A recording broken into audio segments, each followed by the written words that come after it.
Exquisita Radio. Oídos nuevos para propuestas nuevas.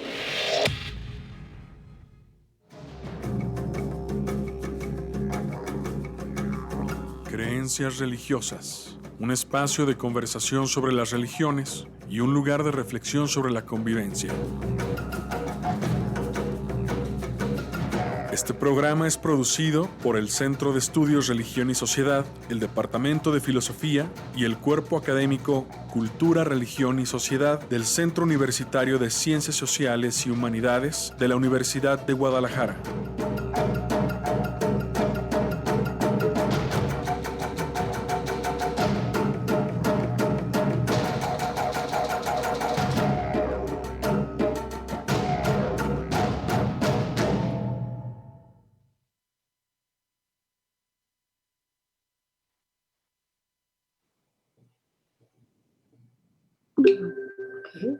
Bueno, en esta sesión lo que vamos a analizar es esta propuesta epistemológica para el estudio comparado de las religiones a partir de sus ámbitos de expresión, es decir, en qué ámbitos de nuestro pensamiento, de nuestra cultura, de nuestra vida, de nuestra sociedad están impregnados estos elementos religiosos. Entonces lo que vamos a hacer es tratar de ir diferenciando los diferentes aspectos para estudiarlos también desde diferentes disciplinas. La clase pasada creo que les platiqué que estudiar religiones requiere necesariamente de una visión interdisciplinaria, que entremos con una mente abierta, que no entremos así con la idea de que solo lo que yo sé, solo lo que yo creo es lo válido. Esto es una actitud que no propicia el diálogo, pero que el diálogo interreligioso, pero que además a nivel personal nos va a enfrentar o nos va a poner muchas barreras para tratar de comprender las creencias de los demás.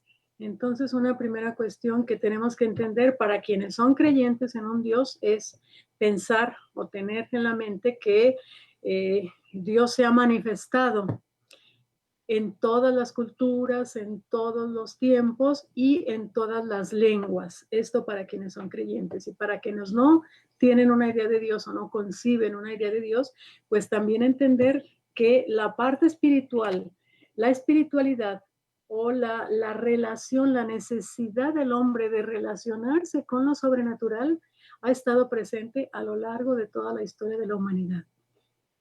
Y la historia de la humanidad que nosotros conocemos en realidad es muy corta. Si nosotros conocemos la historia a partir de los vestigios que han ido quedando y que se han descubierto a través de las pirámides, los enterramientos, vestigios arqueológicos, y con mayor claridad a partir de la escritura. Cuando nace la escritura, entonces sí ya hay ideas más claras acerca de qué es lo que pensaban las comunidades en cada época histórica. Y curiosamente todas estas ideas o las ideas más importantes tienen que ver con la relación con lo sobrenatural y con preguntas que el hombre se ha hecho a lo largo de la historia. Por ejemplo, ¿por qué llueve? ¿Por qué hay día? ¿Por qué hay noche? ¿Qué hago para que, qué va a pasar conmigo cuando me muera? ¿De dónde vengo? ¿A dónde voy? Estas preguntas que necesariamente implican una relación con lo trascendente, una respuesta que tiene que ver con el más allá, con lo trascendente, pues están englobadas dentro de un contexto de una creencia que desde nuestro punto de vista entendemos como religioso. Esto ya lo vimos la clase pasada. Nosotros tenemos en Occidente este concepto de religión religioso, pero en Oriente, pues que tiene que ver con la espiritualidad o con la relación con lo sobrenatural. Entonces, por eso la idea de este curso también es entender que estas inquietudes, estos pensamientos están presentes en todas las culturas a lo largo de la historia, ¿de acuerdo? Entonces, ahora lo que vamos a hacer es ver estos niveles en los que se manifiestan estas ideas religiosas o este hecho religioso. Ya hablábamos en la primera sesión de cómo nuestras vacaciones, nuestra comida, nuestra manera de vestir, muchas cosas Una cuestión muy interesante, por ejemplo, la manera como buscamos la salud o como buscamos aliviarnos, tiene que ver, obviamente, con una idea religiosa que tenemos impregnada en nuestro subconsciente o en nuestra mentalidad. Entonces, esto lo vamos a ver más de cerca cuando veamos el taoísmo, pero esta relación con lo sobrenatural está explicando o sirve de explicación para todas las respuestas que nosotros damos a las situaciones de vida concretas o prácticas. Entonces, bueno, entramos. Es el primer nivel. Vamos a verlo en esta grafiquita.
¿Y la maestra?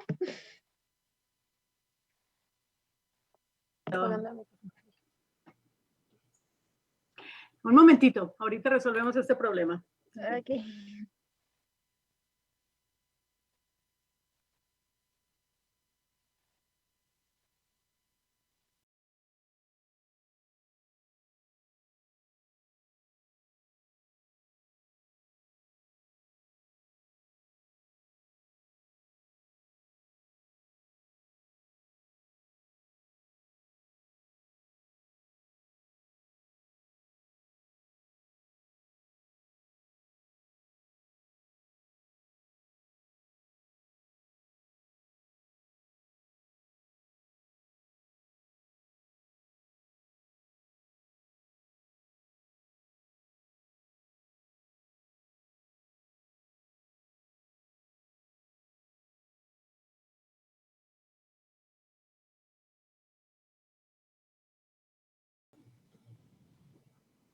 Entonces,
presentación, pero yo no me veo. ¿Me ven ustedes?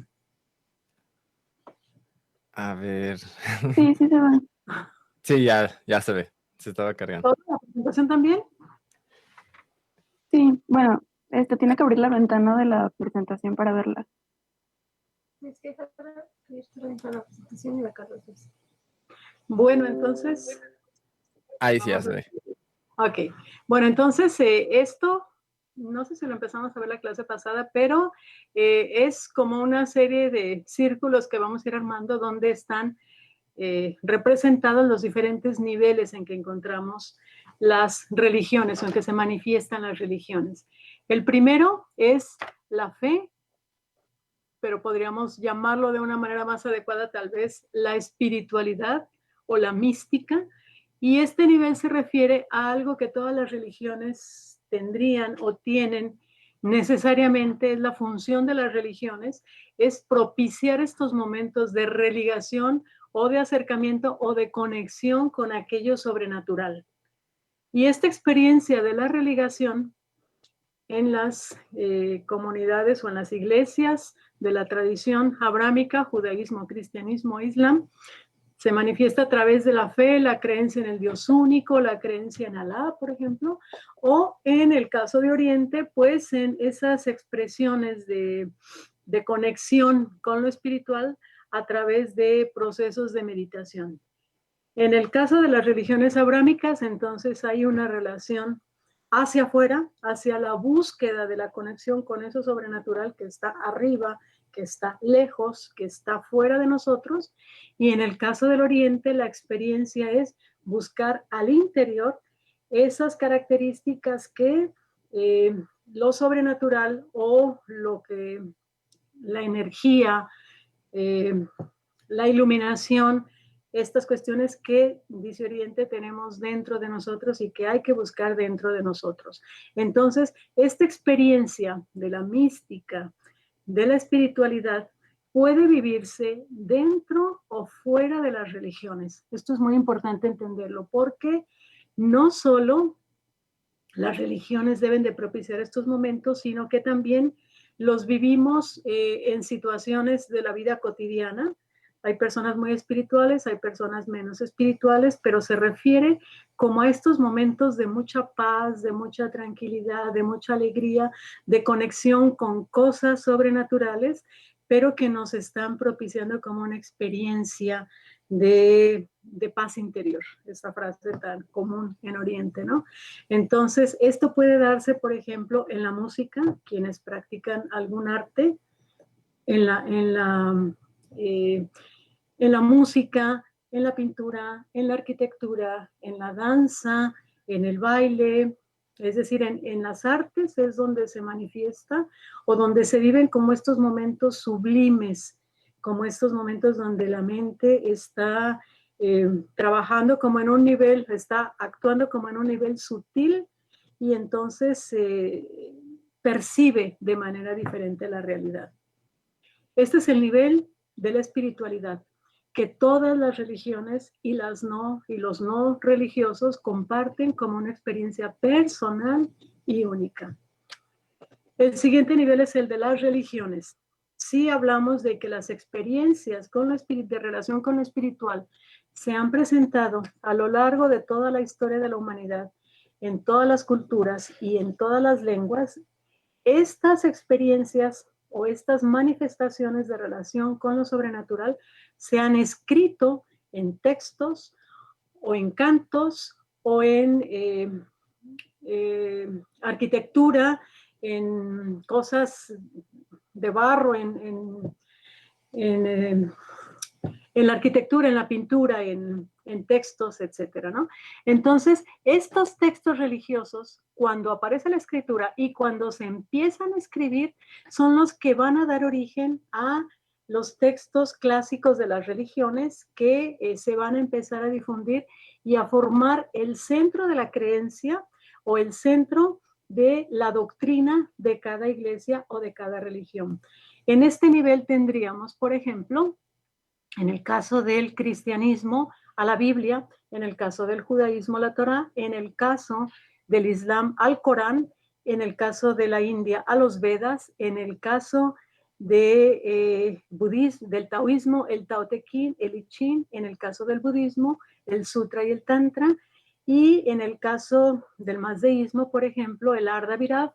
Cada religión, cada comunidad tiene sus propios textos que en un primer momento se transmitieron, cuando hablamos de la historia muy antigua, se transmitieron de manera oral en Oriente, en África, en las comunidades étnicas de América, de Australia, de Rusia, se transmitieron de manera oral y se conservaron de esta manera, pero en el caso ya en la actualidad, pues estos textos ya están escritos, se conocen, se comparten y se pueden discutir y podemos encontrar los puntos en común que hay en ellos.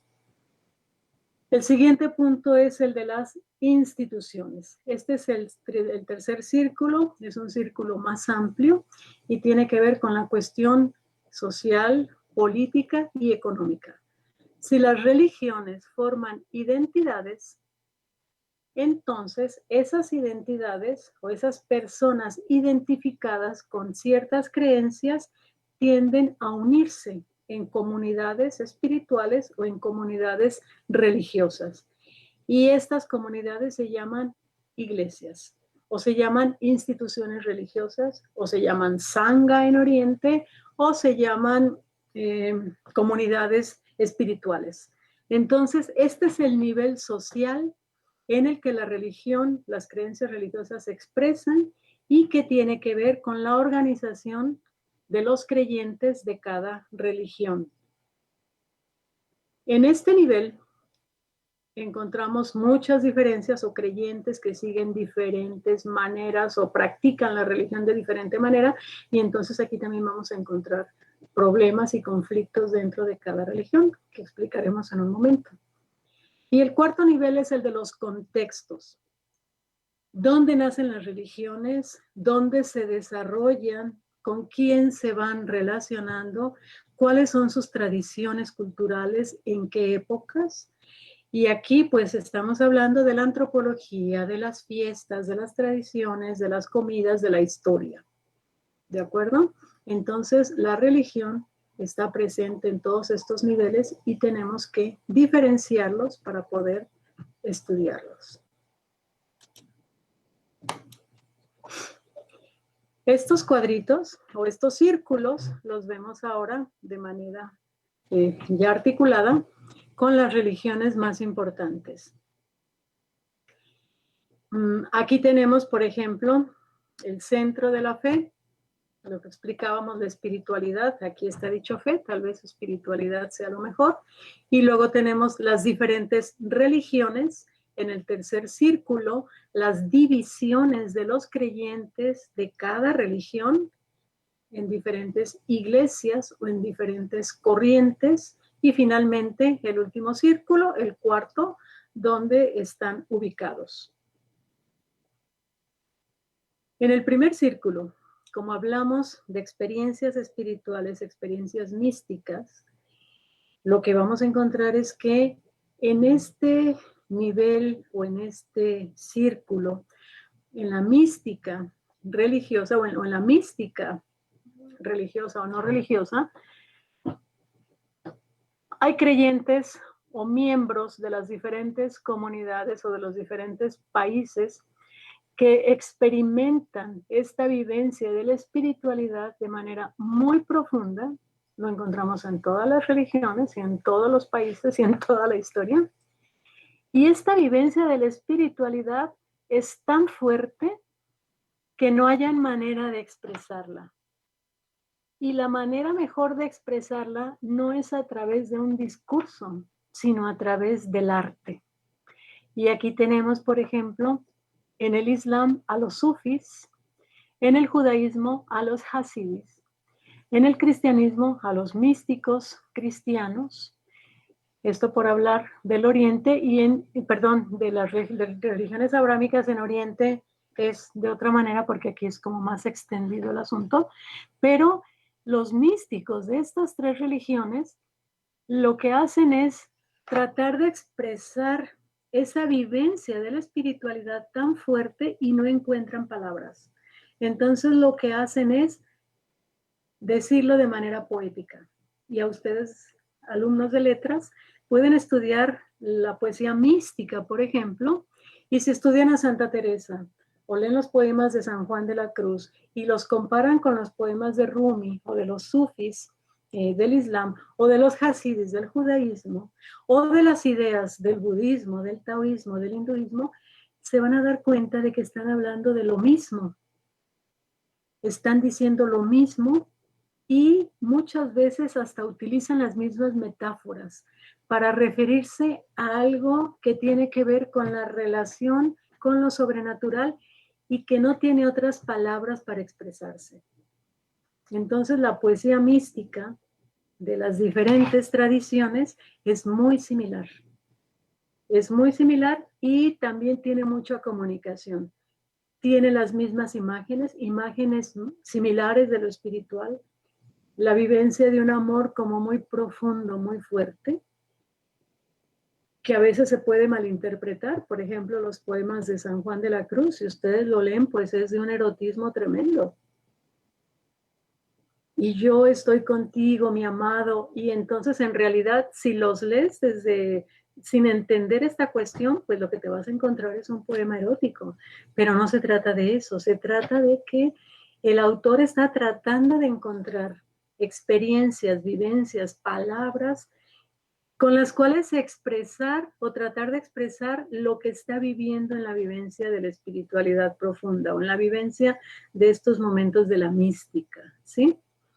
Este es el momento también, y para ustedes es importante decirlo, de la creación literaria. Las grandes obras se escriben también cuando la mente está trabajando en un nivel más sutil. Bueno, hay obras de todo tipo, ¿no? Pero las grandes obras también se escriben cuando la mente funciona en un nivel más sutil y percibe de manera diferente las cosas, los problemas, los colores, los sonidos, todo. Y para esto, pues no hay necesidad de fumar, ni de tomarse nada, ni de inyectarse nada. Es una cuestión de práctica y es una cuestión de experiencia de la vivencia religiosa. ¿De acuerdo? Ok, en este nivel, ¿dónde se propicia el diálogo interreligioso? En el nivel de las doctrinas. En el nivel de la espiritualidad ya vimos que pues hay prácticamente complementariedad, similitud, las mismas ideas expresadas a través del arte. Y entonces si queremos estudiar nosotros este nivel, metodológicamente y epistemológicamente nos vamos a referir o nos vamos a basar en el ámbito de las ciencias sociales en las disciplinas del arte, la música, la pintura, la poesía, la arquitectura, etc. Entonces, este es el nivel del arte. En el segundo círculo, que es el nivel de las doctrinas, donde están los textos religiosos y la sabiduría de cada religión, entonces aquí nos vamos a basar en todas las disciplinas que nos ayudan a estudiar los textos escritos y los textos no escritos. Entre los textos escritos tenemos la filología, esto ustedes ya lo saben, la ciencia que estudia las diferentes versiones de los textos que se han escrito a lo largo de la historia, y aquí ya mencionamos la historia también, cómo se han escrito y se han desarrollado estos textos en diferentes momentos, en diferentes contextos sociales, cómo se han reinterpretado los textos. Generalmente esto en el caso de las religiones afro y afroamericanas, pero en el caso de las otras religiones se trata de conservar de manera muy firme y de manera muy profunda el mensaje en su sentido original. Por lo tanto, no se cambian, no se modifican y no deben de cambiarse estos textos, deben de conservarse en su sentido puro para mantener pura la enseñanza, la doctrina y la tradición, ¿de acuerdo? Entonces, en este nivel, pues tenemos las teologías, y digo las porque no estamos hablando solo de una teología. Teología es el estudio de los textos sagrados, que tiene que ver con las ideas de Dios, de lo sagrado, de lo trascendente. Las teologías, y podemos compararlas, la teología del judaísmo, del islam, del cristianismo, las ideas de Dios en Oriente, las ideas de Dios entre los africanos, de la salvación, etc. Las filosofías de las diferentes culturas y religiones, el lenguaje, obviamente, las traducciones que se han hecho, es decir, en este nivel estamos trabajando el discurso. Cuando se trata de textos escritos, pero también si nosotros hablamos de comunidades ágrafas o de comunidades que no escribieron sus textos, entonces aquí también los cantos, los rezos, los vestigios arqueológicos, las representaciones de la divinidad arqueológicas, y hay algunas que nos gustan y otras que no nos gustan. ¿Por qué? porque tienen que ver con la cultura y el lugar en el que son desarrolladas. Por ejemplo, bueno, esto lo vemos ahorita más adelante, pero por ejemplo, la representación de Dios en el cristianismo, pues es un hombre blanco, barbado, de ojos azules y al estilo muy europeo. Pero si nosotros vemos las representaciones de las divinidades africanas, vamos a encontrar que también hay un Dios superior, un Dios supremo, pero es negro y es muy fuerte. Entonces choca con nuestra visión cultural porque nosotros estamos acostumbrados a ver las representaciones de lo sagrado de una manera particular y no estamos acostumbrados a verlos de otra manera. Pero seguramente a los africanos, cuando los trajeron aquí esclavizados y les presentaron a los dioses blancos y güeritos, pues seguramente también sufrieron un choque porque lo asociaron con quienes los estaban esclavizando y con quienes los estaban golpeando. Entonces, esto es un choque cultural, pero estas representaciones de lo sagrado son hechas por los hombres y tienen que ver más, tal vez, con cuestiones antropológicas. Por eso les decía que este asunto lo vamos a ubicar en el último círculo. Pero también es importante hablar de esto aquí cuando hablamos de las doctrinas y de la fe, porque las representaciones de lo sagrado y de los dioses se hacen a partir de los textos y de las creencias. ¿De acuerdo? Entonces, concluyendo con esto, en este segundo nivel de las doctrinas y de los textos, el diálogo interreligioso se propicia a partir de poner en discusión los textos. ¿Sí? Análisis de discurso. Comparar las imágenes o los textos que hablen acerca de la salvación en las diferentes religiones y tratar de encontrar similitudes y diferencias. Estos trabajos se han hecho por especialistas y ya tenemos avanzado un gran terreno en torno a esto, ¿no? Quienes estudiamos religiones, pues ya nos damos cuenta de que hay mucho avanzado en investigaciones que han sido muy importantes, ¿no? Mircea Eliade, por ejemplo, Historia de las ideas y de las creencias religiosas, fue uno de los primeros que empezó a hacer este trabajo a principios del siglo XX. El tercer nivel se refiere a las iglesias o a las comunidades de creyentes. Este es el nivel más complejo y este es el nivel complejo y conflictivo. Es aquí donde encontramos muchas diferencias, posturas diferentes en la manera de interpretar la doctrina y en la manera de llevar a los creyentes hacia la experiencia de la religación o hacia la experiencia de la práctica de la espiritualidad. En el cristianismo, porque lo tengo aquí a la vista, encontramos una gran diversidad de iglesias o de comunidades que se han peleado a lo largo de toda la historia del cristianismo, tratando de conservar el poder, tratando de dominar unos a otros, o tratando de mantener su independencia, o tratando de defender su propia interpretación de la doctrina cristiana, aunque se tenga una misma Biblia, hay diferentes interpretaciones, y entonces esto ha generado a lo largo de la historia una gran diversidad de comunidades que a veces se llevan bien y a veces se llevan muy mal. La primera iglesia es la católica, la iglesia católica que se reclama a sí misma como la representante directa de Jesús y de los apóstoles, la iglesia fundada por Jesucristo a través de sus apóstoles y considera pues que tiene la primacía del cristianismo. Pero en el siglo XVI, bueno, esta historia desde los orígenes del cristianismo ha generado muchos conflictos y mucha división al interior de los conversos a lo largo de la historia. Pero en el siglo XVI se da un movimiento muy importante que es el de la Reforma Protestante. ¿Por qué? Porque la Iglesia Católica, por luchar por el poder y por luchar por el dinero, se estaba olvidando de la parte de la doctrina y de la parte espiritual. Los líderes religiosos estaban aliados con los grandes poderes de la época y no les importó entonces, estaban descuidando la cuestión religiosa. Y aquí surge un personaje que era un monje es Martín Lutero, que se da cuenta de esto y dice, esto no es lo que Jesús enseñó. La iglesia está corrompida, la iglesia está vendiendo la salvación a través de indulgencias y la iglesia tiene que reformarse.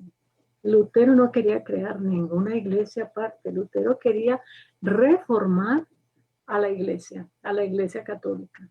Y en este proceso de la reforma, que no solo era Lutero, que se da en toda Europa, y donde hay mucho descontento, desde antes de Lutero, hay un personaje que a mí me fascina, que es Jan Hus, un monje de Praga, que empezó a expresar estas ideas y las empezó a fundamentar teológicamente en sus escritos. Él decía que la iglesia estaba desligándose de los ideales de Jesús o de las enseñanzas de Jesús, y en los escritos que hace, pues estaba teniendo mucha influencia alrededor de Praga y todos los países vecinos. A él lo manda a llamar uno de los concilios, un concilio que se desarrolla en la ciudad de Constanza en 1410, y le dicen, ven, vamos a discutir tus ideas que tienes acerca de tus ideas teológicas. Lo manda a llamar, se va a Jan Hus y tiene la primera sesión. Al terminar la primera sesión, los concilios en aquel tiempo duraban a veces hasta años. Al terminar la primera sesión, lo agarran y lo queman vivo. Pero él, antes de morir, dice, podrán quemarme a mí, pero detrás de mí, Hus quiere decir ganso, dice, viene un cisne con el que no podrán combatir. Y entonces, después de él, 100 años más tarde, aparece Martín Lutero retomando todas estas ideas de Jan Hus y planteando la reforma. Pero también en Inglaterra tenemos a Calvino, en Suiza tenemos a Calvino y a Zwingli, y tenemos una serie de reformadores que están cuestionando duramente la relación de los papas y de la jerarquía católica con el poder y con el dinero. Entonces decían, esto no es lo que Jesús enseñó. De tal manera que estos conflictos pues terminan con la separación de una parte importante de comunidades europeas y se forman las comunidades protestantes o la iglesia protestante. Me voy a ir más rápido porque estos son temas que veremos adelante. Los ortodoxos, también la historia de los ortodoxos es muy interesante porque ellos se separan de la iglesia de Roma, del primado de Roma desde 1024, y ellos deciden conservarse como iglesias nacionales. Los ortodoxos dicen, no queremos ser parte de una iglesia que tiene la cabeza en Roma, porque tendríamos que estar dando nuestros recursos o parte de nuestros recursos a Roma, enviando a Roma nuestros recursos, y por otra parte, un primado que esté tan lejos y fuera de nuestras ciudades y nuestros países no puede entender la problemática ni el sentir de las personas de cada región. Entonces los ortodoxos no quieren una iglesia centralizada. Por eso tenemos varias iglesias ortodoxas con su propio patriarca, y hay una reunión donde se juntan todos los patriarcas, pero no hay uno que lidere a todos los demás. Las iglesias ortodoxas se consideran o se mantienen de manera independiente y son iglesias nacionales. Comparten la misma creencia, es decir, son cristianas, leen la Biblia, todo lo que está en la Biblia lo creen al pie de la letra y, bueno, lo creen y tienen sus propios rituales. Las celebraciones son mucho más largas que las que tenemos en el catolicismo y son celebraciones de toda la mañana, pero con mucho canto, hay comunión también, pero no hay transubstanciación. Y la comunión se da a todos los que están allí, a todos los que participan en la celebración. Una cuestión interesante es que el celibato sacerdotal solo existe en la Iglesia Católica.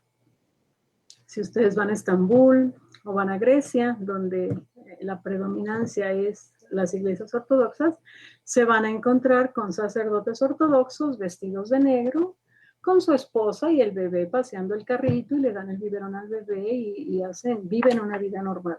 Es decir, no hay celibato obligatorio y tal vez pues menos problemas de los que está viviendo el catolicismo actualmente por esto mismo, ¿no? Sin embargo, quienes quieren o aspiran a ser obispos o a ser patriarcas dentro de cada iglesia, sí mantienen el celibato voluntario. Y esto es una opción personal, individual. Entonces aquí hay una diferencia. En el protestantismo sucede lo mismo. Los pastores, no son sacerdotes, los pastores se pueden casar, se casan, se recomienda que se casen, ¿no? Y estas mismas ideas, pues, son ideas que recogen las nuevas iglesias evangélicas y pentecostales. Estas iglesias nacieron o se desarrollaron durante muchas décadas peleándose contra la Iglesia Católica, porque la Iglesia Católica las atacó mucho. Entonces también fue un estar critique a la Iglesia Católica y al revés. O sea, hubo durante mucho tiempo un conflicto muy fuerte con estas nuevas iglesias evangélicas pentecostales, de las cuales hay muchísimas y es el tipo de iglesias que está creciendo más rápido en América Latina. Son comunidades más o menos pequeñas, son como células. En el momento en que una iglesia va creciendo, se separa y forma otra comunidad, porque tienen la idea de que la comunidad o la iglesia tiene que ser un espacio de convivencia donde todos convivan, se conozcan, se ayuden y se apoyen. Entonces, y además el pastor tiene que conocerlos a todos y relacionarse con todos. Y cuando la comunidad es muy grande, pues entonces se separa y forma otra iglesia. Y por eso tenemos las asambleas de Dios, iglesias cristianas, Juan 14, 16, y luego se separa y forma la iglesia cristiana Juan 18, 20, cosas así, ¿no? Entonces va formando una serie de células que se van reproduciendo en todos los lugares, ¿no? Y esta es la forma en que van creciendo. Pero también hay una diferencia importante con respecto al catolicismo, refiriéndonos a los textos sagrados. Si nos referimos o si las organizamos de esta manera, si las pensamos de esta manera, entonces vamos a tener o podemos metodológicamente o epistemológicamente hacer una diferenciación en cuanto a la interpretación de los textos sagrados. Todo este campo que ustedes ven, católicos, protestantes, ortodoxos, evangélicos, nuevas iglesias y místicos, y otros más, muchos más, todos ellos tienen como fuente de su fe a la Biblia. Sin embargo, aquí podríamos hacer una diferencia metodológica. Los que tienen la Biblia, solo la Biblia y todo en la Biblia, esa es una frase de los evangélicos, la Biblia, solo la Biblia y todo en la Biblia, y los que tienen la Biblia y otros textos y que los consideran igual de importantes. Quienes dicen la Biblia y solo la Biblia son protestantes, ortodoxos, iglesias cristianas evangélicas y todos los demás, o todas las iglesias que nacen de la Reforma y del protestantismo. Porque desde la Reforma de Lutero esto se puso como algo fundamental. No es lo mismo lo que dice Jesús en los evangelios a lo que dicen los papas en sus encíclicas o a lo que dicen la jerarquía eclesial en los concilios. Y separan. Por eso, todas estas iglesias que nacen de la Reforma Protestante son muy cuidadosas en no tomar otros referentes doctrinales. Es la Biblia y solo la Biblia. Tampoco aceptan muchas versiones de la Biblia, sino la que consideran la mejor traducida de las lenguas originales al español, por ejemplo, ¿no? O al inglés o al alemán. La primera versión que se hace a una lengua pública, pues es la que hace Lutero al alemán, y de allí se hacen muchas traducciones. Pero en las iglesias o en las comunidades que dicen la Biblia y otros textos igual de importantes, aquí podemos agrupar a la Iglesia Católica. La Iglesia Católica, ya ustedes van pensando que otros textos, ¿no? Tiene la Biblia, pero además los resultados de los concilios, las cartas pastorales, etcétera. Y todos estos documentos que son extra Biblia se llama el magisterio de la Iglesia. El catecismo de la Iglesia Católica, por ejemplo, es parte del magisterio de la Iglesia. Entonces, todos estos textos se consideran igual de importantes que la Biblia. Otra iglesia de este tipo, o que tiene la Biblia y otros, es la Iglesia de Jesucristo de los Santos de los Últimos Días, o mormones. Y también es una iglesia que nace en Estados Unidos y que está creciendo y se está expandiendo por toda América Latina muy rápido. Y si ustedes toman un autobús y hacen la ruta de Guadalajara, cuenten cuántos templos mormones están apareciendo por toda la ciudad al año, al mes. Esto está creciendo muy rápido, ¿no? Y los mormones tienen la Biblia, pero además, y tal vez más importantes, consideran el libro de Mormón, otro libro que se llama Ideas y Convenios, y el otro, La Perla de Gran Precio. Entonces, estos libros para los mormones son igual de importantes. Pienso, esto es algo mío, a lo mejor no debería decirlo, pero igual se conocen más por los practicantes mormones el libro de Mormón, por ejemplo, que la misma Biblia, ¿no? Aunque se consideran cristianos. Y el tercer ejemplo es la Iglesia de la Luz del Mundo, una iglesia que nace aquí en Guadalajara en tiempos de la Guerra Cristera y que nace con muchas personas que se sintieron rechazadas dentro del catolicismo, que vivían en condiciones de pobreza y de mucha necesidad, que fueron llegando como migrantes a la ciudad. Estamos hablando de los años 20 del siglo pasado, y que encontraron un refugio y compañía entre esta nueva iglesia que se estaba formando. A mí, en lo personal, me parece muy interesante y algo que deberían de analizar, debería de investigarse más, este contexto del surgimiento de la Iglesia de la Luz del Mundo en medio de la Guerra Cristera y de la lucha entre la Iglesia Católica y el Estado mexicano a través de una guerra que fue vergonzosa y que se llevó a una gran cantidad de fieles a la muerte.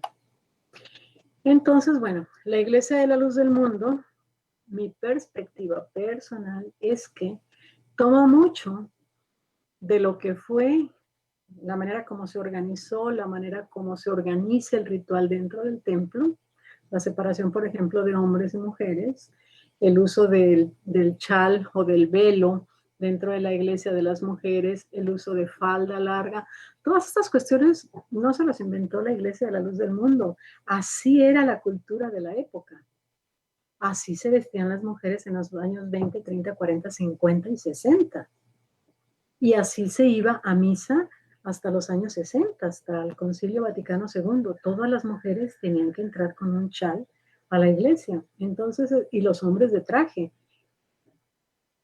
Ir al servicio religioso implica, y esto lo verán también con los mormones, que vas con tus mejores galas, porque te vas a presentar frente a Dios. Entonces, pues los mormones usan el traje, los miembros de la Luz del Mundo van de traje también, porque no es un momento cualquiera, o sea, no vas a comprar papitas a la esquina, es un momento sagrado que también implica que tú tienes que ir lo mejor presentado que puedas, ¿no? Entonces, la organización de muchas cosas, en lo personal, me parece que tiene que ver con la forma como se practicaba la religiosidad y los rituales en la Iglesia Católica antes del Concilio Vaticano II.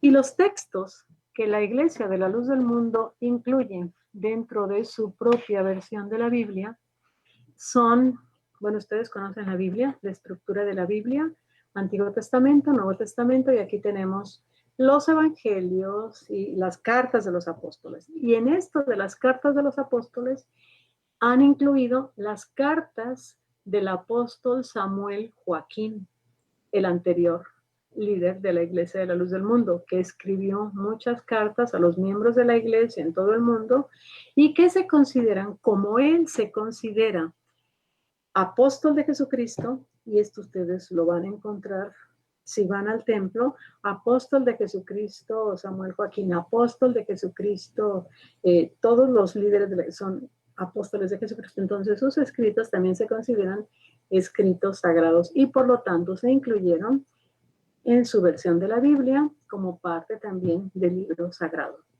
Entonces, bueno, pues esta es una diferencia que también podría ser interesante, ¿no? O ser importante a la hora de estudiar religiones. En el caso del Islam, bueno, tenemos la mayoría de los musulmanes son sunitas, 90% de los musulmanes, 10% son chiitas. Y dentro del sunismo, aquí lo puse no tanto por la cantidad, sino por lo que representan, están los wahabitas. El wahabismo es una corriente dentro del Islam sunita que es doctrinariamente más radical, pero aquí dentro de esta corriente nació Al-Qaeda y lo que hoy se conoce como el ejército islámico. Por eso lo puse, por eso es importante tratar de entenderlo para entender el conflicto actual del Islam y su problemática en el mundo actual. Y los sufis, que son los místicos musulmanes, y los místicos en ninguna religión son personas cerradas. Los místicos musulmanes, los sufís, conocen muy bien el Islam, conocen el Corán, hacen las prácticas, los 5 pilares del Islam, pero también son muy cercanos a las religiones o a las tradiciones culturales de su contexto. Y en particular, en este caso, pues al mazdeísmo, o a las ideas de Persia, a las doctrinas persas de siglo VI antes de nuestra era, ¿no? Que siguen vivas y que pues quedaron allí impregnadas en estas comunidades que luego se convirtieron al Islam, pero que siguen manteniendo algunas ideas de estas tradiciones, ¿no? Por eso no los quieren mucho. Los que son muy doctrinarios no los quieren mucho. En general, los místicos no los quieren mucho los ortodoxos. Por eso, porque son mucho más abiertos, más libres y más espirituales, ¿no? El judaísmo son 14 millones que están dispersos por todo el mundo, pero también tienen muchas vertientes en su interior. El judaísmo no pretende convertir a nadie, ni le interesa incrementar su población. El judaísmo es una religión para los judíos y los judíos son aquellos que nacen de madre judía. Sin embargo, independientemente de esto, bueno, pues no es lo mismo un judío de Jerusalén que un judío de Nueva York o que un judío de Guadalajara. Hay dentro del judaísmo diferentes formas de vivir la religión y encontramos desde los ultraortodoxos, que son aquellos que se visten de negro con sombrero de copa. Por cierto, los de la película, los de la serie que pasó en Netflix recientemente de poco ortodoxa, es muy interesante, pueden verla todavía. Son estas comunidades ultraortodoxas que son ashkenazis, de la vertiente ashkenazi, provienen de Europa Oriental, de la zona de Polonia, sobre todo de Alemania, y que emigraron a los Estados Unidos durante la Segunda Guerra Mundial y mantienen la lengua, las tradiciones, la costumbre del siglo XVIII. Estas comunidades pues son como las más ortodoxas, ultraortodoxas. Luego están los ortodoxos, que son menos ortodoxos, los conservadores y los liberales. Aquí esta gama va haciendo menos ortodoxos y más abierta la práctica del judaísmo. Maestra, ¿puedo hacerle una pregunta? Sí, claro. Justamente en la serie de Poco Ortodoxa vi cuando este personaje se cortó sus rulitos, y quería saber por qué es tan difícil para él hacerlos, ¿a qué representan? Representa tu identidad, representa romper con la comunidad y las ideas de tu comunidad ultraortodoxa, ¿no?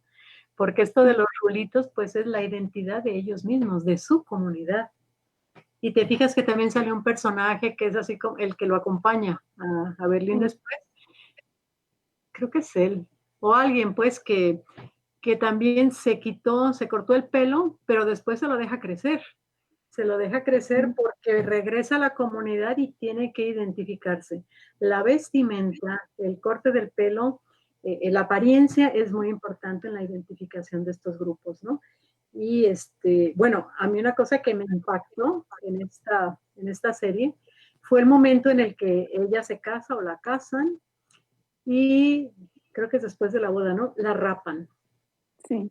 Eso se me hizo tan fuerte, porque se me hizo como el momento de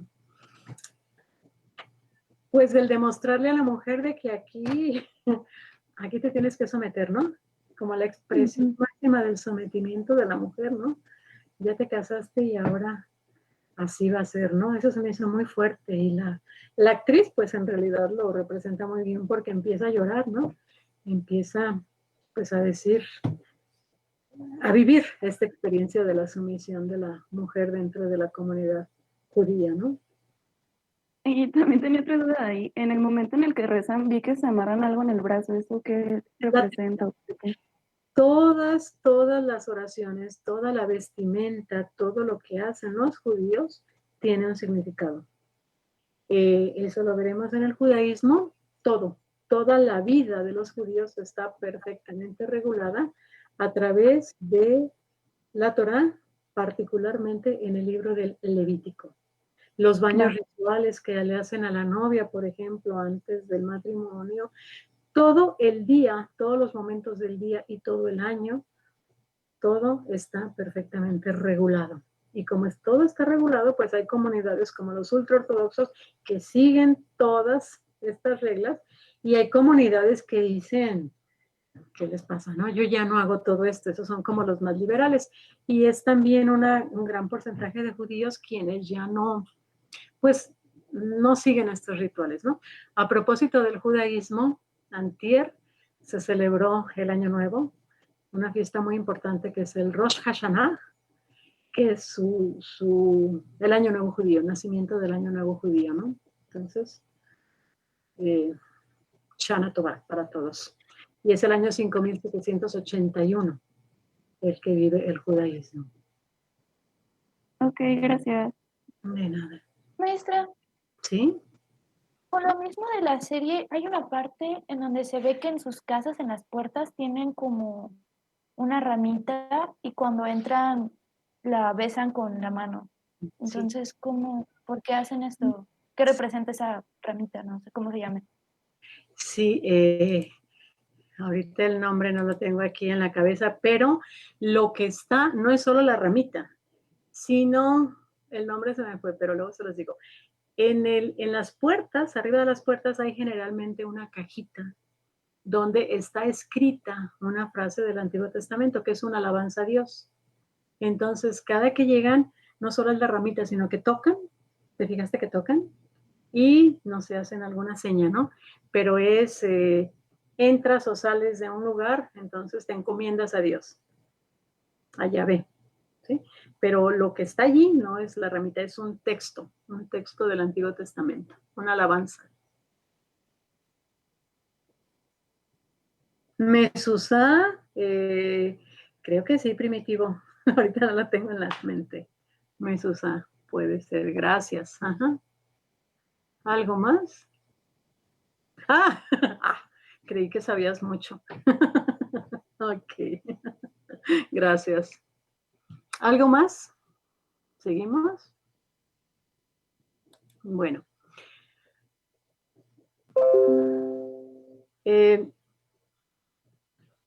En el caso de Oriente, tenemos el taoísmo, budismo, hinduismo.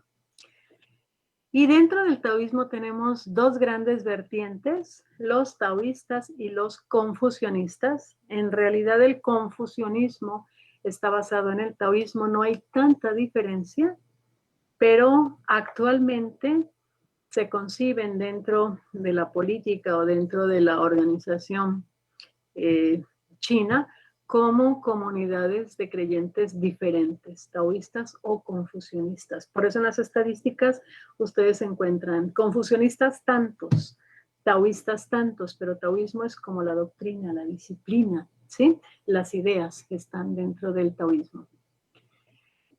En el caso del hinduismo, este esquema ya está superado, ya hice otro, pero no lo pude subir, se los debo. En cuanto sepa subirlo, o si alguien me ayuda, estaría padrísimo, se los voy a presentar, pero este esquema ya está superado. En el caso del hinduismo, tenemos a la Trimurti, tenemos a Brahma, Vishnu y Shiva, que es la representación de la divinidad a través de 3 personas, y por lo tanto las comunidades hinduistas se diferencian en estas 3 grandes vertientes: quienes veneran a Brahma, quienes veneran a Vishnu y quienes veneran a Shiva. Los Hare Krishnas que tenemos aquí en Guadalajara, pues ellos son Vaishnavas, es decir, que veneran a Vishnu. En el caso del budismo, tenemos 3 grandes vertientes. Uno es la Hinayana, otro es la Mahayana y el otro es Vajrayana o Tántrica. La Hinayana es alcanzar la iluminación para mí mismo, es la liberación del sufrimiento del samsara para mí mismo, porque ya no quiero estar renaciendo y renaciendo, y yo ya quiero que mi alma, mi mente se vaya y ya se deje de estar renaciendo y de estar sufriendo. Esa sería como la vertiente Vajrayana, y se le llama los conquistadores solitarios, es decir, que lo hacen todo, luchan por su propio beneficio. Hay otra vertiente que es la mayoritaria, que es la Mahayana, donde no se trata solo de alcanzar la liberación para ti mismo, sino que haces toda tu vida, todo tu proceso espiritual, lo dedicas al servicio de los demás, a apoyar a los demás. Y esto se llama la compasión universal o la gran compasión. Y esto enseña el budismo Mahayana. Todo lo que tú hagas en tu día, no lo hagas por ti mismo, sino por beneficiar a los demás. Y esto le da un sentido diferente a tu vida. Esto te hace ver las cosas de manera muy diferente y en realidad tu mente va cambiando. Esto se llama la gran compasión. Y la tercera vertiente, la tántrica, no es nada de lo que van a encontrar en internet. Primitivo Novus, pon tantra para que veas todo lo que te va a aparecer, pero no lo pongas ahorita porque te va a distraer. Si tú pones tantra, te salen un montón de posturas sexuales ahí complicadísimas. No es eso el tantra. El tantra lo que es fundir la mente con las divinidades o con los budas. Los budas no son dioses, los budas son mentes puras, la mente de la compasión, la mente de la sabiduría, la mente de la pureza, es decir, todas estas mentes. Tara verde es la mente de la ayuda rápida, y hay 21 taras, no hay un solo Buda, hay muchos Budas, y hay Budas en todas las religiones, o han surgido de todas las culturas, pero un Buda es como, o el Tantra es como conectar tu mente con la compasión universal o con la mente de compasión universal a través de un Buda que se llama Avalokiteshvara, por ejemplo, ¿no? Entonces, eso es el Tantra. La conexión con lo sobrenatural a través de una mente pura que está allá, ¿no? Y que eso te permite también como tener una experiencia de la religación o de la mística o de la espiritualidad muy fuerte. Eso es Tantra. Pues ya, África. África es un mundo muy complejo. Aquí puse las 3 más importantes: Yoruba, Lukumi, Vudú. Y de esto no sé si ya hablamos en una clase, pero más adelante tengo unas gráficas y lo veremos. Lo veremos con más detalle. ¿Cómo estudiamos todo este mundo complejo de la división de los creyentes o de los practicantes de las religiones? Apoyándonos en qué ciencias o en qué disciplinas. ¿Cómo vamos a estudiar este mundo complejo? Pues aquí, en este nivel, nos vamos a apoyar en la historia. ¿Por qué? Porque estas comunidades tienen una historia y es muy interesante, muy importante conocerla y comprenderla. nos vamos a apoyar en la sociología para saber cómo se organizan sus miembros. Nos vamos a apoyar también en la ciencia política porque las instituciones religiosas hacen política. Y política, cuando hablo de política, es la manera como ejercen el poder, sobre todo en el mundo occidental, las comunidades religiosas. Y por eso son muy importantes las estadísticas. Les interesa mucho saber cuántos son, por un lado, en Europa, para recibir más dinero, y por otro lado, para demostrar que tienen poder y que tienen presencia,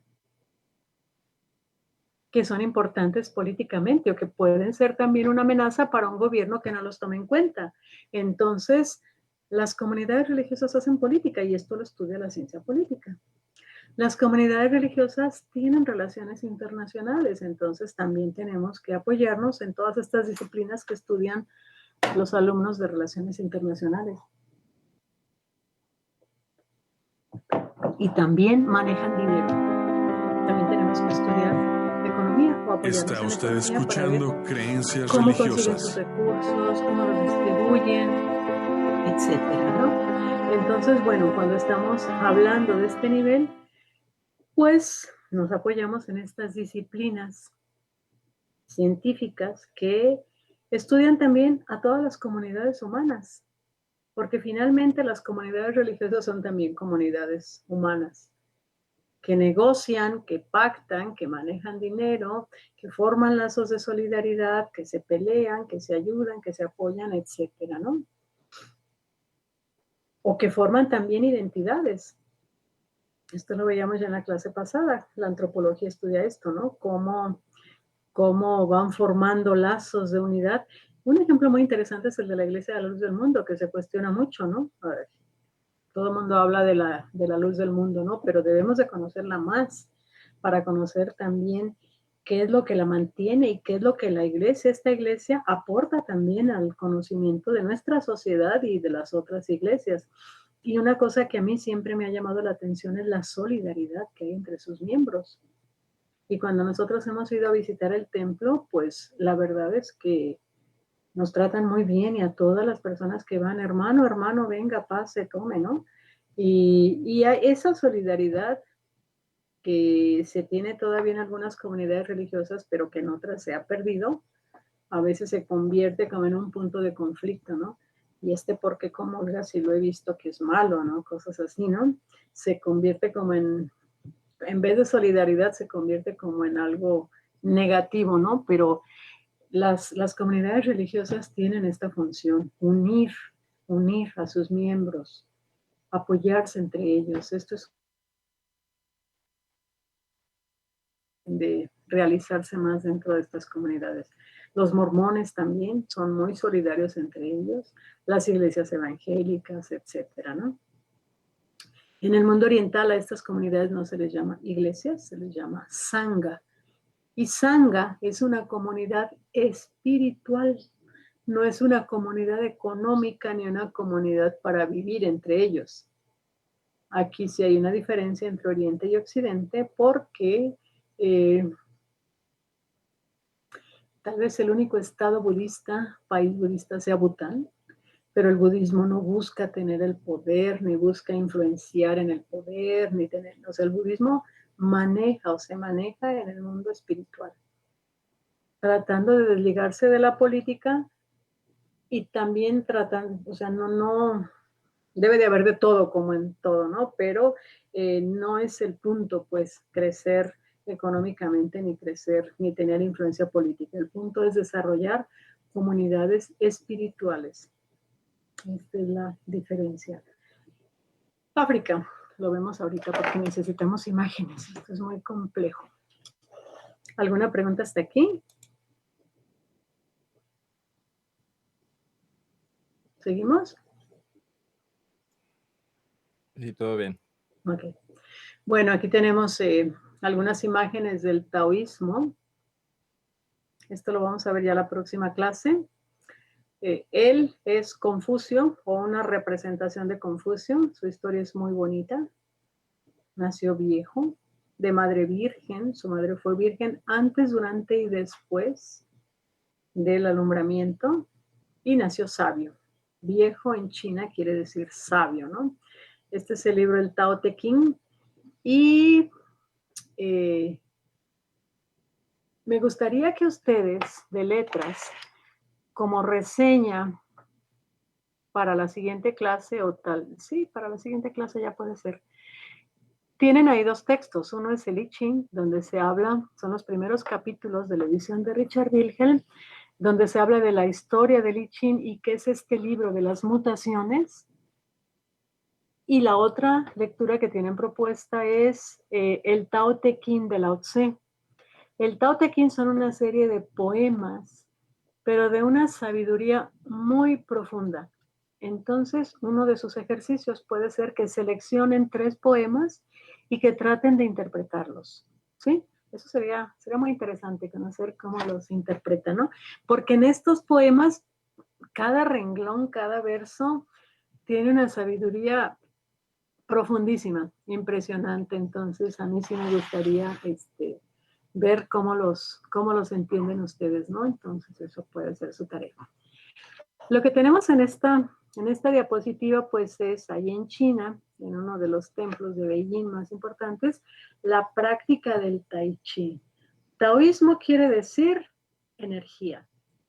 Y lo que China le enseñó al mundo a través de su filosofía fue a concebir que todo es energía. Por lo tanto, no hay un Dios creador que te juzgue, que te alivie, que te enferme, que te castigue, que te esté observando todo el tiempo. No. Todo es energía. Y esta energía la tienes en tu propio cuerpo, y el taoísmo, o sea, toda la naturaleza está hecha de esta energía. En las plantas, en los animales, en los ambientes, la energía fluye a través del aire que respiras. En el taoísmo es muy importante la respiración como la primerísima práctica. Respirar es meter aire puro o meter energía pura a tu cuerpo, y cuando exhalas toda la contaminación y las enfermedades. Aprender a respirar es la primera tarea de todo taoísta. Y por lo tanto, bueno, pues sus disciplinas, sus ejercicios están muy enfocados a conservar tu energía pura y a conectarla con la energía del universo. Eso es taoísmo en pocas palabras, ¿sí? Somos energía, y esa energía hay que purificarla y conectarla con la energía del universo. No con Dios, no con los ángeles, no, con la energía del universo. Estamos hablando en otros términos. Por eso yo les decía, el concepto de religión no nos sirve cuando estudiamos las espiritualidades orientales. Porque religión o religarte con Dios y con aquello que te crea es muy limitado cuando estamos hablando de las filosofías orientales. Por eso prefiero hablar. Esta es una diapositiva vieja, ¿eh? Debería decir las tradiciones orientales. Esto ya está superado. No nos sirve mucho este concepto, ¿no? Entonces, este pensamiento chino que está enfocado, y lo que China en su pensamiento milenario ha enseñado al mundo, es a concebir que todos somos energía. Por eso lo que ustedes van a comprender o a conocer de estas tradiciones en el mundo occidental son el Feng Shui, Hapkido, Taekwondo, todas estas disciplinas de artes marciales que terminan en Do, pues no son. Do es una traducción de Tao, que significa pues el control de tu energía, el control de tu...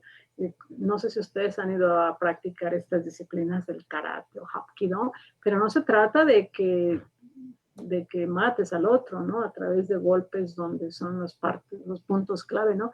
Se trata del autocontrol y del manejo de tu propia energía. Eso es lo que busca el taoísmo, ¿no? Y en este símbolo que tenemos en la parte inferior izquierda, encontramos algo que conocemos mucho en Occidente, que es el símbolo del yin yang. Es muy bonito, y en ese símbolo central, blanco, negro, negro, blanco, está contenida la explicación de todo, de la historia, de la energía, del mundo, de todo. Este simbolito nos ayuda a interpretar absolutamente todo. Ya lo veremos en la próxima clase, ¿no? Pero estas energías yin-yang son las que están presentes en todo el universo, en cada planta, en cada persona, en cada ser vivo. También en las piedras, en todo el universo están estas dos energías. Y cuando se juntan, o sea, están en continuo movimiento. Esto no para, la energía siempre está en movimiento, ¿no? Y cuando estas energías se juntan, pues es cuando se produce la vida. Todos estamos cambiando completamente. Y por eso el libro de I Ching, que es el libro de las mutaciones, es el libro del cambio permanente, del cambio continuo, que nos está refiriendo a esto, ¿no? De que no somos los mismos de hace un minuto. No somos los mismos que empezamos esta clase. Nuestras células cambiaron, nuestro pensamiento cambió. Han cambiado muchas cosas en nosotros mismos desde hace una hora, desde hace 2 horas, ¿no? Entonces el taoísmo enseña a entender esto. ¿Y cuál es tu situación o la situación de tu energía en este momento actual y en tus condiciones actuales? Y lo que están practicando pues allí es el Tai Chi, que son estos ejercicios de manejo de la energía y de cómo tomar la energía del universo para llevarla a tu cuerpo y demás. Son disciplinas pues muy bonitas, ¿no? ¿Alguna pregunta? ¿Alguien tiene alguna pregunta? ¿Nadie? Nadie, ¿verdad? ¿Seguimos? Maestra, yo tengo una duda que me surge. Sí, maestra. ¿Hay alguna relación de lo que nos contaba de Tao sobre que nació de una mujer virgen antes, durante y después con la cuestión de Cristo, o son cosas muy separadas? Ese es uno de los objetivos de este curso, por eso vamos a ver historia comparada de las religiones, ¿no? Cada quien va a ir sacando sus propias conclusiones, pero pues esta es una idea que ha estado presente en muchas religiones, ¿no? La idea de los seres espirituales importantes que nacen de vírgenes, no es solo Lao Tse, no es solo Jesús, hay otros más, ¿no? Pero sí, por ahí va a ir parte de las discusiones en este curso, ¿no? ¿Alguien más?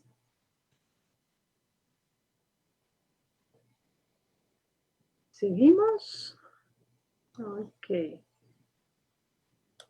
Bueno, el hinduismo.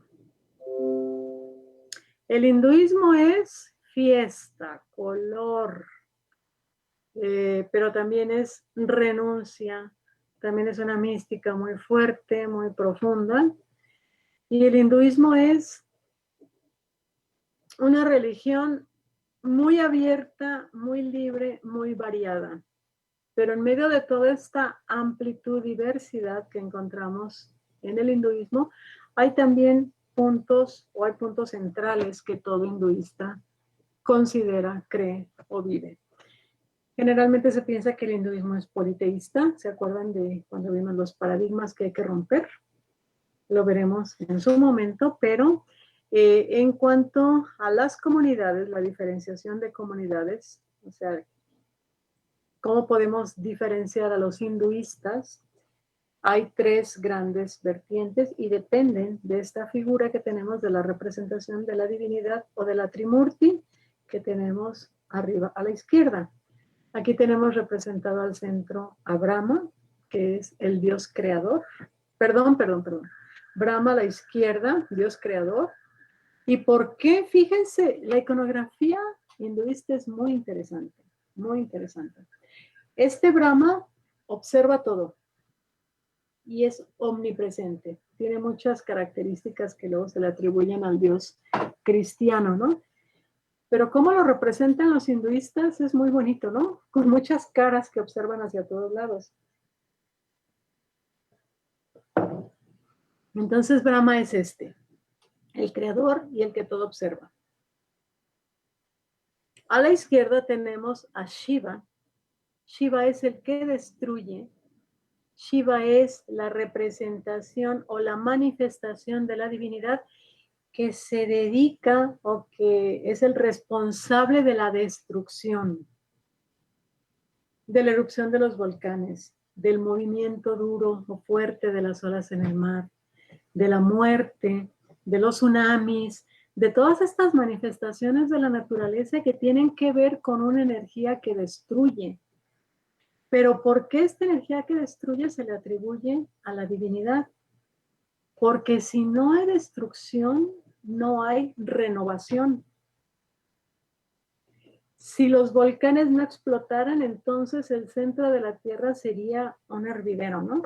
Se acabaría la Tierra. Necesita que haya un escape para que la Tierra siga manteniendo el equilibrio de su energía adentro y afuera. Necesita que haya terremotos, huracanes. Es necesario que haya todos estos terremotos, huracanes, porque se renueva la naturaleza. Y tal vez, se me ocurre ahorita, podríamos pensar que estas pandemias o epidemias que vivimos como la actual, y que esta no es exclusiva, nos tocó a nosotros, pero se repiten cada 100 años, son parte también como de estos movimientos donde hay muerte, pero hay también, tienen que cambiar muchas cosas, ¿no? Entonces, esto representa a Shiva. Y a Shiva se le representa generalmente, no en este dibujo, no en esta representación, con una corona de muertos, de calaveras y también con un collar de muertos, porque Shiva representa este aspecto de la divinidad que destruye, pero la destrucción es importante, porque si no hay esto, imagínense un lago donde el agua no se mueve, el agua se estanca y se pudre. Necesita haber movimiento, necesita haber olas, necesita haber todo esto para que fluya, para que se limpie. Y lo mismo sucede con nosotros, ¿no? Entonces Shiva representa esto, el cambio, la destrucción, la muerte. Y hay, no sé, pero esto es como una cuestión de afinidad personal.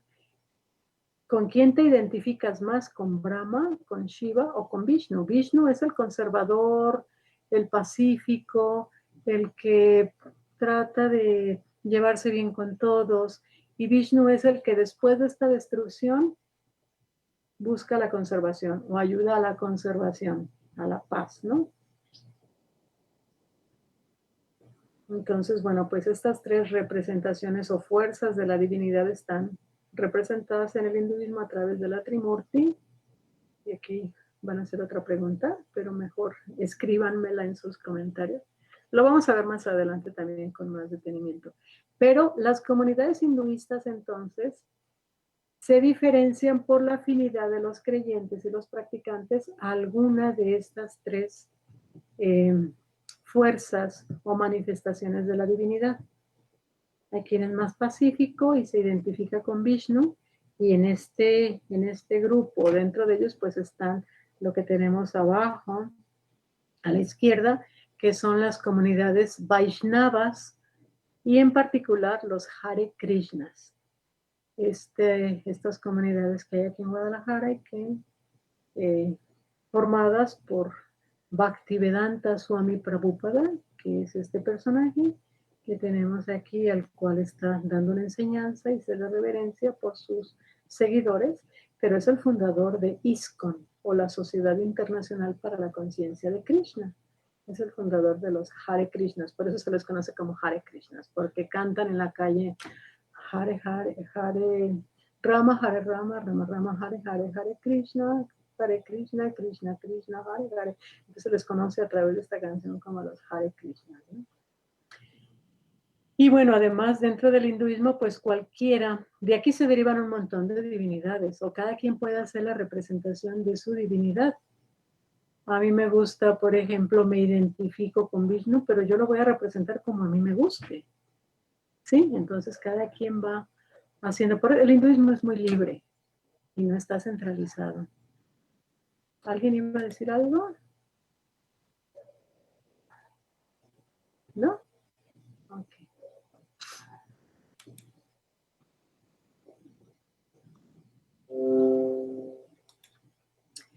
Y luego tenemos el budismo.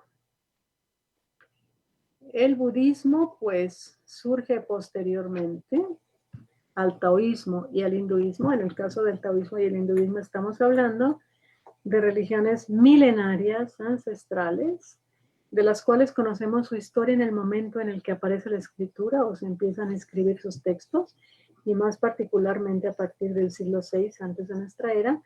Pero no quiere decir que el hinduismo y el budismo y el taoísmo, perdón, el hinduismo y el taoísmo nacieron en ese momento, sino que sus creencias son milenarias y son mucho anteriores. Pero el hinduismo sí, en el caso del budismo sí podemos fijar una fecha de su nacimiento, y es con su fundador, que es Siddhartha Gautama. Él es el fundador del budismo, era un príncipe de la tribu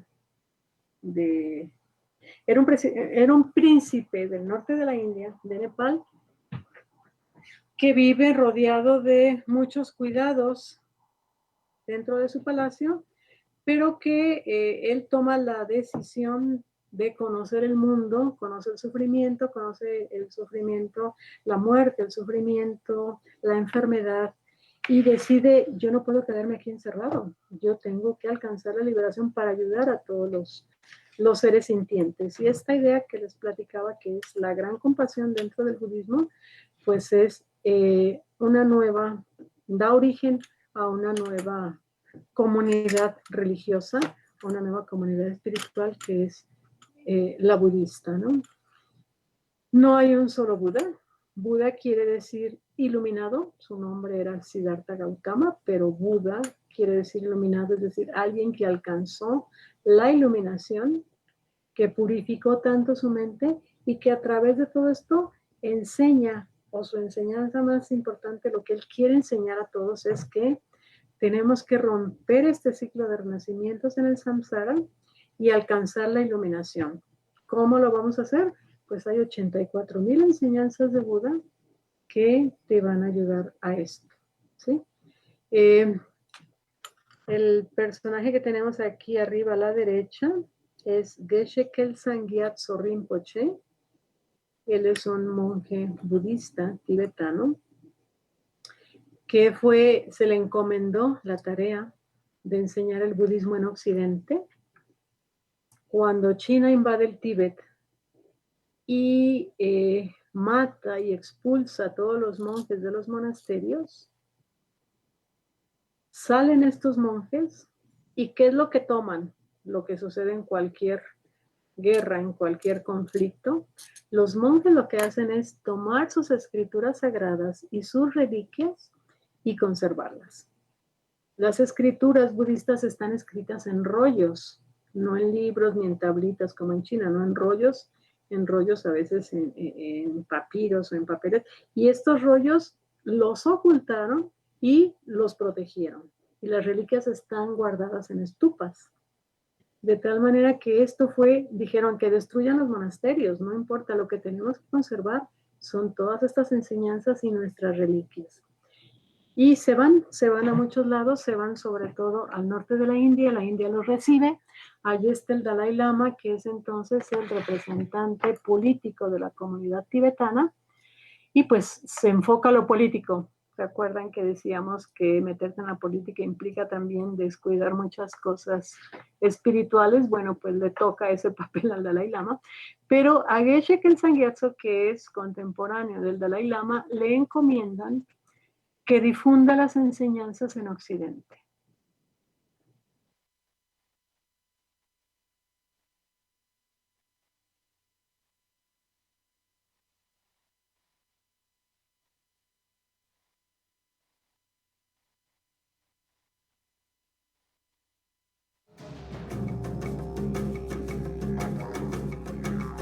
Creencias religiosas concluye por hoy. Este programa es producido por el Centro de Estudios Religión y Sociedad, el Departamento de Filosofía y el Cuerpo Académico Cultura, Religión y Sociedad del Centro Universitario de Ciencias Sociales y Humanidades de la Universidad de Guadalajara. Les esperamos el próximo martes a partir de las 6 de la tarde a través de la página oficial de La Exquisita Radio.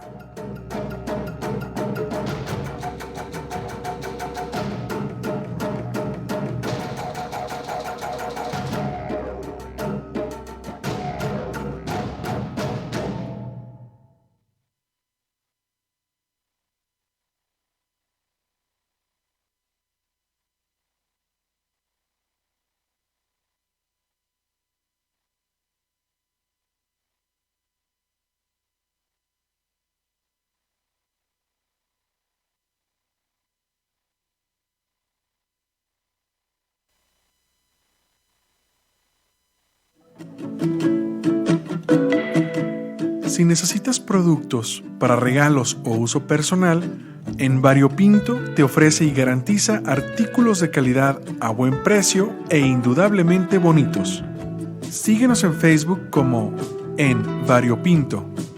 Contáctanos al 33 25 41 49 63, 33 25 41 49 63.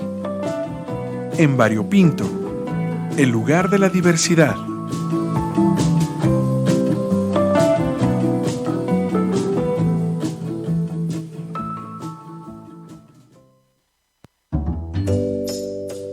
Eres especial y tus seres queridos también.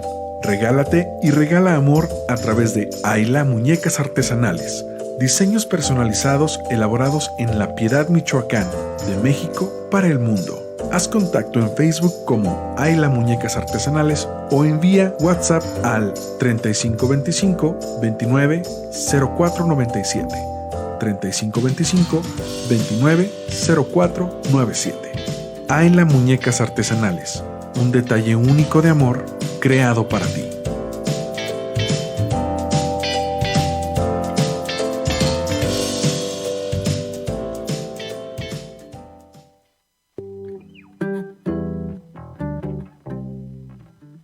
¿Deseas un rico sabor en tus bebidas y alimentos sin dañar tu salud? Green Concept es la solución. Disfruta su extracto 100% natural de stevia. Endulza sin aportar calorías ni modificar los niveles de glucosa. Haz tus pedidos en Amazon o al teléfono 33 25 92 47 76. 33 25 92 47 76.